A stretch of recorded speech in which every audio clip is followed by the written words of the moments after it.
बात सुना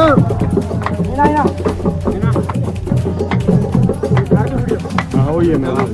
आगे हो जा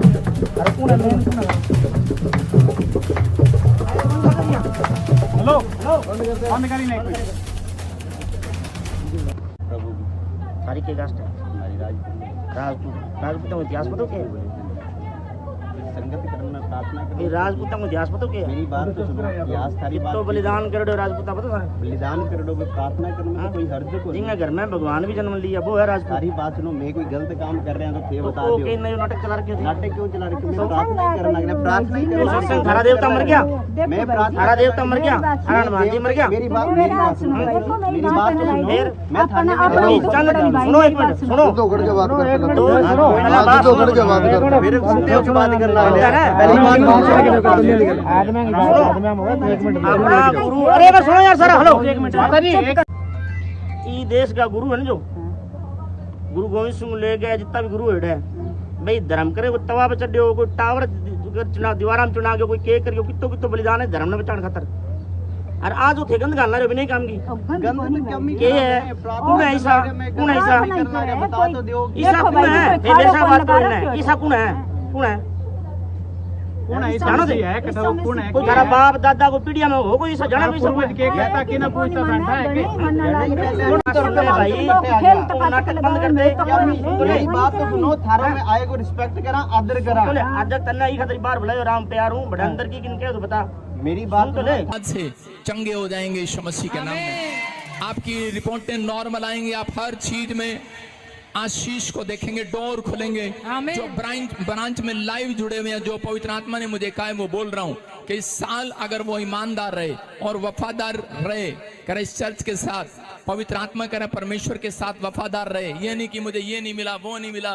कंप्लेंट करते रहे परमेश्वर को पवित्र आत्मा कह रहा है वफादारी वो है जो कंप्लेंट नहीं करता ईमानदारी से चलता है परमेश्वर ने कहा इस साल में वो अपना फल पाएंगे सबसे बेस्ट फल आमीन एक बेस्ट फल आएगा बेस्ट गवाही आएगी बेस्ट टेस्टमनी आएगी जिनकी जॉब फौज में पुलिस में कोई टीचर लाइन में किसी ने भरी थी और वो रुकावटों के कारण किसी कारणवश रोक दी गई या नहीं मिल रही है परमेश्वर का आत्मा कह रहा है जिनकी छिन गई थी या फिर कोई प्रॉब्लम हो गया उनको निकाल दिया गया या कोई भर्ती कैंसिल हो गई है परमेश्वर का आत्मा कह रहा है उसी नाम पर आपको फिर से बुलाया जाएगा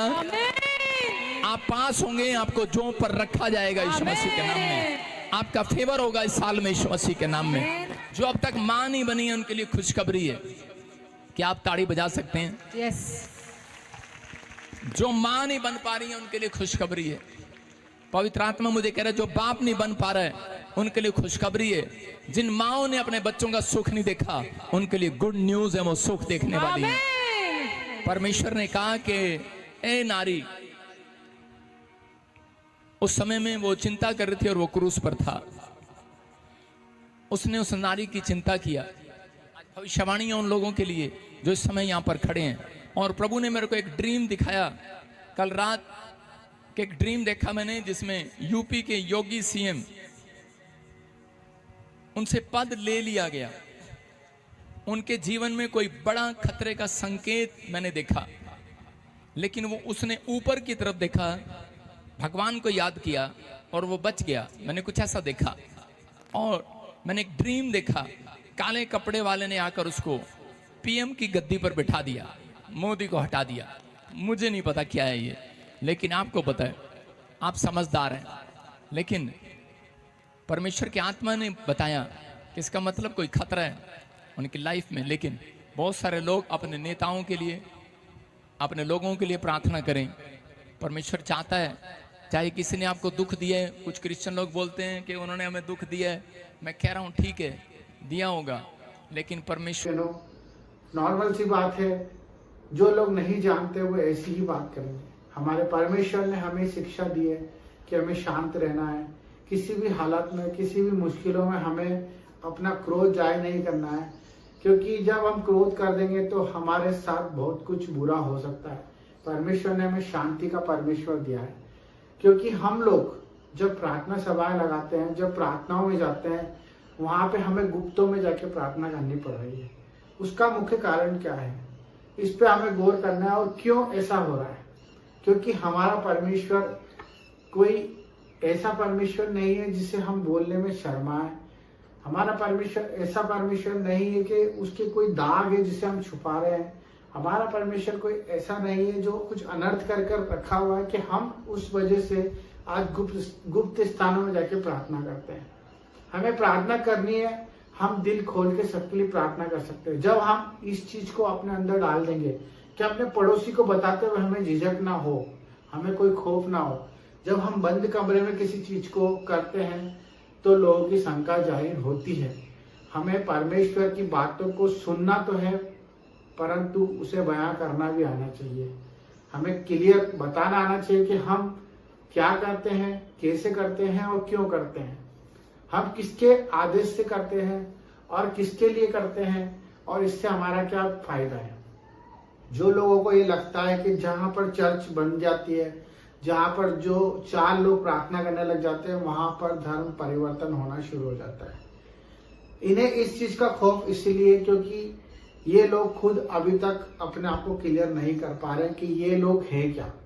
क्योंकि जो धर्मांतरण की बात करते हैं ये इन्हीं के बीच में से है। मैं आपको आज मैं बताता हूँ इसका मुख्य जड़ क्या होता है कि जब हम चर्चेस में प्रार्थना करते हैं, वो अधकच्चे ज्ञान लेकर हमारे पास से चले जाते हैं और जो लोग परमेश्वर को नहीं जानते वो जाके बाहर ये बता देते हैं कि हमें ये बोला गया कि हमें मूर्ति पूजा नहीं करनी है, हमें किसी के आगे दंडवत नहीं करना है, हमें इससे बात नहीं करनी है, हमें बुराई में नहीं जाना है। तो ये सब चीजों के उल्टा ही अर्थ लेकर वो लोग चले जाते हैं। तो मेरे भाई बहनों, मैं आपसे रिक्वेस्ट करूंगा कि इस समय में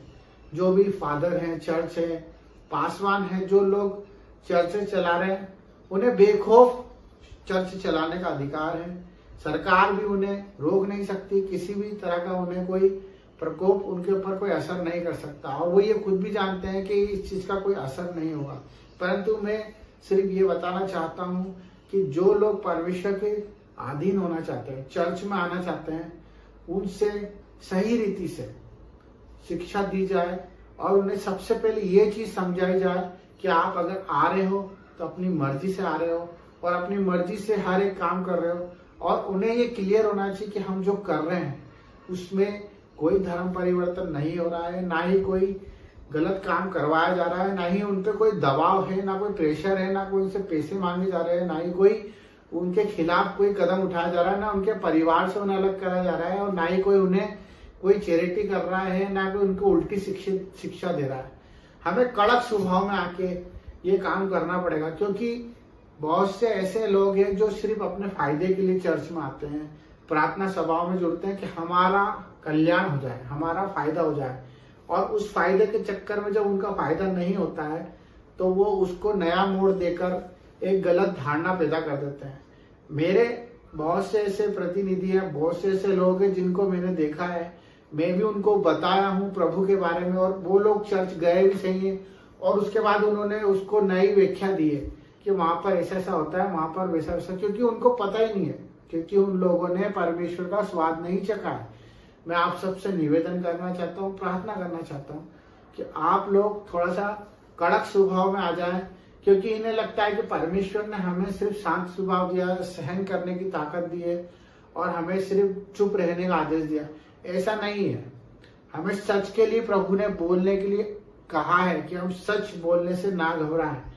हमें अच्छे लोगों की संगति में रहना है। हमारा परमेश्वर कहता है कि हमें ज्यादा लोगों से कोई मतलब नहीं है।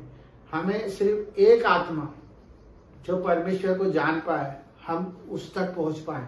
तो हमें ना ही कोई ऐसा कदम उठाना है जिससे हमारे परमेश्वर की बुराई हो, और ना ही कोई ऐसे चर्चों में, स्कूलों में जो वाद विवाद होते हैं उससे हमें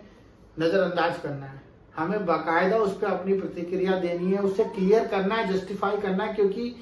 ये आपके साथ भी हो रहा है। आपको भी पता है कि आज आप जहाँ जहाँ प्रार्थना सभा करते हैं वहां पे उससे एक अलग ही नाम दे दिया जाता है कि वहां पर कुछ गलत शिक्षा दी जा रही है।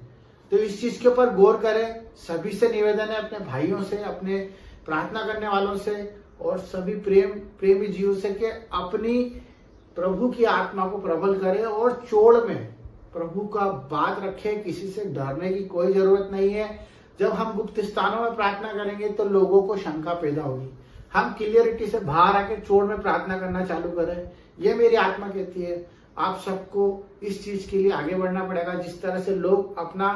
बाप का नाम नहीं छुपाते, आधार कार्ड में लिखा होता है, वैसे हमें भी हमारे पिता का नाम छुपाने की कोई जरूरत नहीं है। हमें प्रचार प्रसार करना है। बाकी बुद्धि को सहारा लेके समझ के साथ परमेश्वर के वचन को अगर बांटना चाहते हो तो निडर होके बांटे। सबको जय मसीह की। God bless you, I love you, आमीन।